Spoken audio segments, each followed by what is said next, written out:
Look 23:43 ला काय म्हणतात 43. तर आपण वाचूया. तो त्याला म्हणाला, मी तुला खचित सांगतो की आज माझ्या बरोबर तू सुखलोकात असशील. आज तू माझ्या बरोबर सुखलोकात असशील. का बोलला असेल प्रभू एका चोराला? तो एक सामान्य चोर होता. तो कोणी नव्हता, त्याचा संबंधी नव्हता, त्याचं काही नव्हतं. त्यांनी खूप मोठे गुन्हे केले होते, मोठे गुन्हे केलेले. तरी सुद्धा प्रभूने त्याला काय म्हटले, आज तू माझ्या बरोबर सुखलोकात असशील. कुठे असशील? सुखलोकात असशील. कारण त्याच्या मागे काहीतरी कारण असेल ना.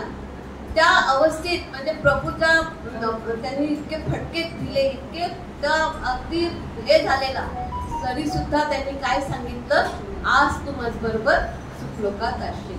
कारण त्यांनी मन पारखलेलं, ओळखलेलं. त्यांनी त्या चोरांनी त्याच्याकडे त्या नजरेने पाहिलेलं की हाच मनुष्य, हाच जिवंत देव आहे जो मला तारणार, मला सोडवणार, मला कशातून सोडवणार, ह्याच्यातून सर्वातून सोडवणारा तो देव आहे. ते पाहून परमेश्वराने त्याचं मन पारखलं. कारण मन पारखणारा कोण आहे? देव आहे. आणि त्याचं मन पारखल्यानंतर देवाने त्याला काय सांगितलं, आज तू माझ्या बरोबर सुखलोकात असशील. त्या चोराने त्याच्याकडे फक्त एक नजरेने पाहिलं आणि त्या नजरेत, त्या मनामध्ये त्याचा विश्वास होता, आत्मविश्वास होता की खरोखर मला कोणी सोडणार नाही. मी इतका मोठा गुन्हा केलेला आहे, मी इतका हे केलेलं, मला कोणी सोडवणार नाही, फक्त हा मला सोडवणार.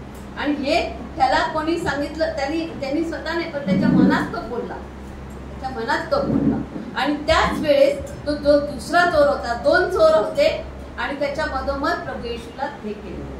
तो दुसरा चोर होता, त्यांनी काय म्हटले, अरे तू जर खरंच देवाचा पुत्र असशील तर तू स्वतःला सोडव. काय म्हटला?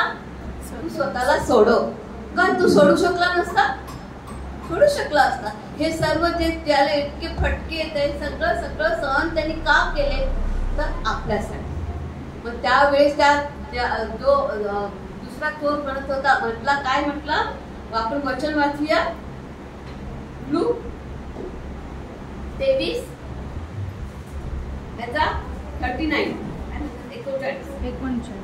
है ना. काय आहे वचन?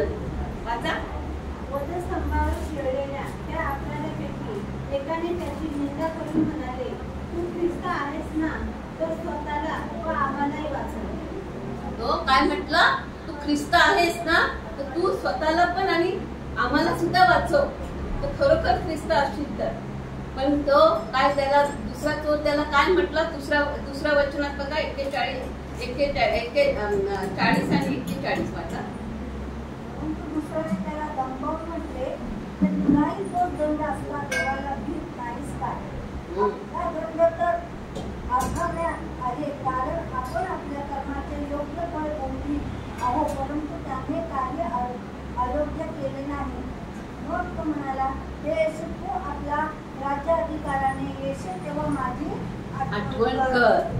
ज्या दुसरा चोर होता त्यांनी काय सांगितलं, जर तू प्रभू येशूचा खरोखर हे असतील तर तू मला आणि स्वतःला सुद्धा सोडव. पण तो दुसरा चोर त्याच्या मनात तो काय म्हटला, आपण तो गुन्हेगार आहोत, पण ह्यानी काही गुन्हेगार न केता तो निर्दोष होता, तरी सुद्धा त्याला ही शिक्षा मिळाली. कारण तो निर्दोष कोणासाठी शिक्षा मिळालेली आहे? ती आपल्या पापांसाठी तो क्रूसावर चढलेला आहे. आपल्यासाठी त्यांनी फटके खाल्लेले आहेत, आपल्यासाठी त्यांनी खूप मोठा सहन करायला लागलेला आहे. म्हणून त्यांनी काय, ते हे सगळं त्यांनी बोलत असताना प्रभू येशूला कळले की ह्याने त्याचा विश्वास किती मोठा आहे. त्यांनी त्या विश्वासाने, खऱ्या मनाने प्रभूला आरोळी मारली. आणि म्हणून प्रभू काय बोलला की आज तू माझ्याबरोबर सुखलोकात असशील, है ना. परमेश्वराने खूप फटके खाल्ले. यशाया 53:5 आणि 6 मध्ये काय लिहिलेलं आहे की तू त्यांच्या फटक्यानी त्याला इतके फटके दिले, तरी सुद्धा परमेश्वराने काही कुरकुर न करता, काही बोलला नाही. तो बोलू शकला असता, पिता मला तू का मारत आहेस आणि कोणासाठी मारत आहेस?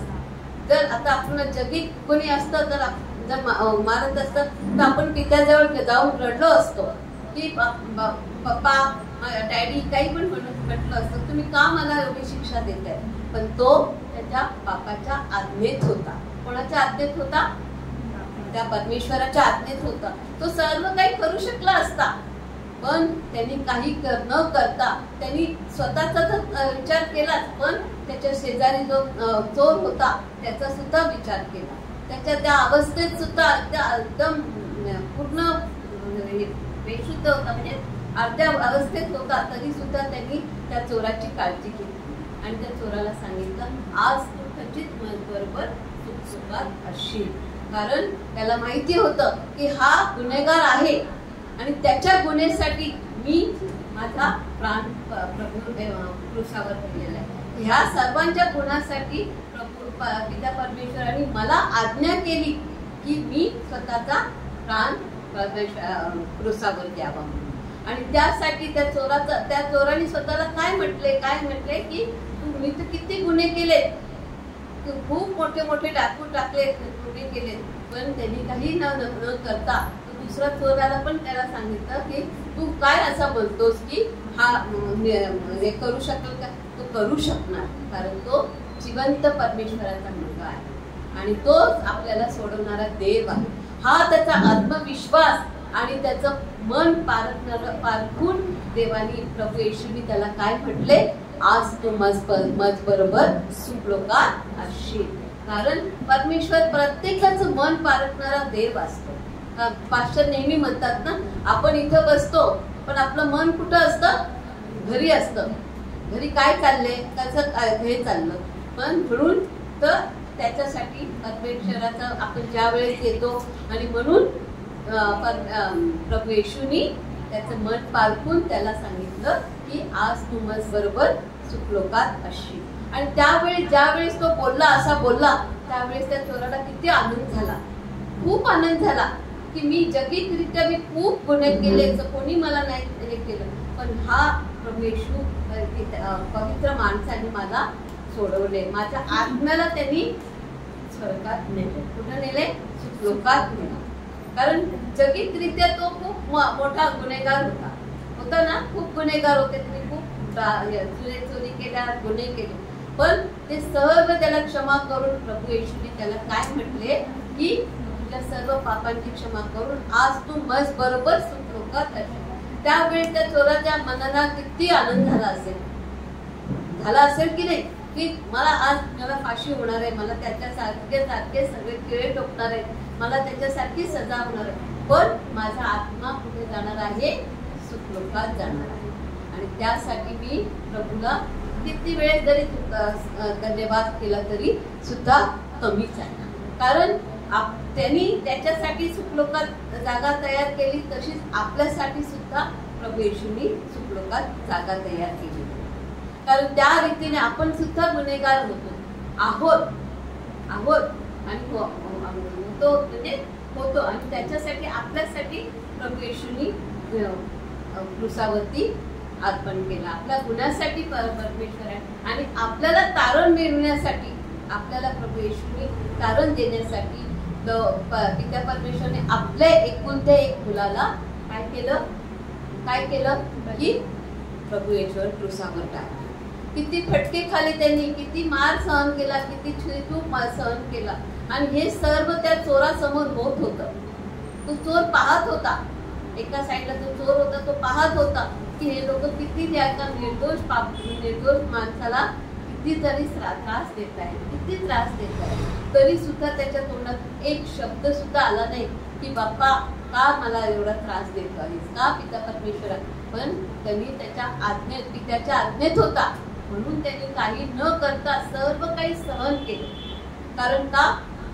त्याच्या पित्याची आज्ञा आणि म्हणून ती पित्याची आज्ञा पाळण्यासाठी त्यांनी सर्व सहन केले आणि स्वतःच सहन केले.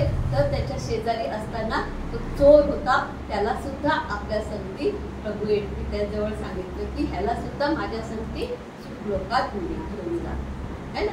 तर किती शब्द किती महान आहे की आज तू मज बरोबर सुखलोकात असशील. खरोखर किती तो महान असेल, किती देव महान आहे की त्या एका चोराला त्यांनी त्याच्यासाठी त्याच्या संगती त्याला सुखलोकात नेलं. कारण त्याच्यानंतर जे काही होणार होतं ते त्याला सगळं माहिती नव्हतं. चोराला काही माहिती नव्हतं, पण त्याच्या नजरेत त्यांनी फक्त त्याच्याकडे पाहिलं, केविलवाणी पाहिलं आणि त्याच्या नजरेत त्यांनी पाहिलं की खरोखर हा त्याचा आत्मविश्वास, त्याचा खरोखर दयाळू आहे. आणि मनाने त्यांनी त्याची खरं पित्याजवळ प्रार्थना केली की पित्या, जसं तू मला सुखलोकात नेशील तसंच ह्या चोराला सुद्धा सुखलोकात घेऊन जा. आणि म्हणून पुन्हा एकदा तो काय वचन काय म्हणतो, येशू त्याला म्हणाला, मी तुला खचित सांगतो, तू आज माझ्या बरोबर सुखलोकात असशील. माझ्या बरोबर, कोणाबरोबर? माझ्या बरोबर. तर चोराला किती बरं वाटलं असेल ना. आज जर कोणी आपल्याला बोललं की आज तू माझ्या बरोबर सुखलोकात असशील तर आपल्याला किती आनंद होणार ना. कारण पण त्या चोराला असं वाटतं की किती आनंद झाला. आणि त्यासाठी त्यांनी त्या दुसऱ्या चोराला काय सांगितलं की तू जरी किती गुन्हे केले, तू काही जरी बोलला असशील, कारण त्या दुसऱ्या चोराला माहिती नसतं की प्रभू येशू कोण आहे त्याला माहिती नसतं. तो फक्त नुसता म्हणतो, जर तू पित्याचा पुत्र असशील तर तू स्वतःला हे कर आणि आम्हाला सुद्धा सोडव. त्याला माहिती नसतं. पण जो दुसरा चोर होता त्याला सर्व माहिती होतं आणि म्हणून तो म्हणतो, तू का असं बोलतोस? हा त्याचा पुत्र आहे, तो आपल्याला सोडवणारा जिवंत देव आहे. त्यासाठी तो खरोखर खऱ्या मनाने तो हे करतो की किती केलं तरी आपल्याला सोडवणारा देव आपल्यासाठी आहे. किती आपण गुन्हे केले तरी सोडवणारा तो देव आहे. त्या चोरासारखं आपल्याला सुद्धा त्याच्या शरण जायचं आहे. आपल्याला सुद्धा त्याच्या संगती त्याला बोलायचं आहे, त्याला सांगायचं आहे की प्रभू येशू, तू मला तुझ्या सुखलोकात घेऊन जा, तू माझ्या संगतीत राहा. कारण नेहमी प्रत्येक वेळेस आपण प्रार्थना करतो, आपल्या प्रार्थनेचं उत्तर देणारा तो देव आहे. कारण तो जिवंत देव आहे, हो ना. आणि त्यावेळेस प्रभूला चोराला सुखलोकात नेलेच. प्रभू येशूनी सुखलोकात त्या चोराला सुखलोकात नेलेच, पण आपल्यासाठी सुद्धा मार्ग मोकळा आहे. कशासाठी आपला मार्ग मोकळा केला? सुखलोकात जाण्यासाठी, है ना. आपण किती केलं सांगितलं असं तरी पण सुद्धा त्या चोराच्या द्वारे प्रभू येशूनी आपल्या प्रत्येकाचा मार्ग मोकळा केला, हो ना. आणि म्हणून परमेश्वर म्हणतो की मीच कोण आहे? मी जीवन आणि मार्ग सत्य मीच आहे.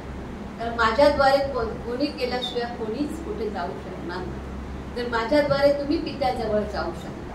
कारण पित्या काय म्हणतो, मी माझ्या प्रभू येशूचे लेकरं आहेत त्यांनाच मी ओळखतो, बाकी कोणाला ओळखत नाही. आणि म्हणून त्यांनी पित्याजवळ विनंती केली त्याचं मन पारखून त्यांनी त्याला पित्याजवळ विनंती केली की आज माझ्या बरोबर हा सुद्धा सुखलोकात असणार.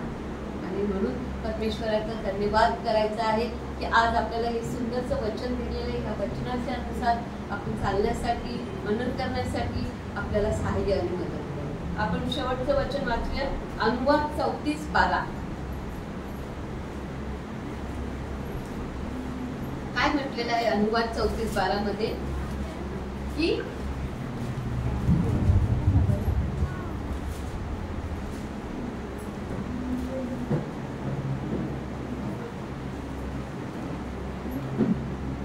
आणि त्याने सर्व इस्रायलाच्या आपल्या हाताचे जो पराक्रम व जो भयंकर करारा प्रकट केला, त्या बाबतीत त्याच्या समोर कोणी झाला नाही. म्हणजे मोशे होता ना, जुन्या कराराप्रमाणे तो कोणी झाला नाही.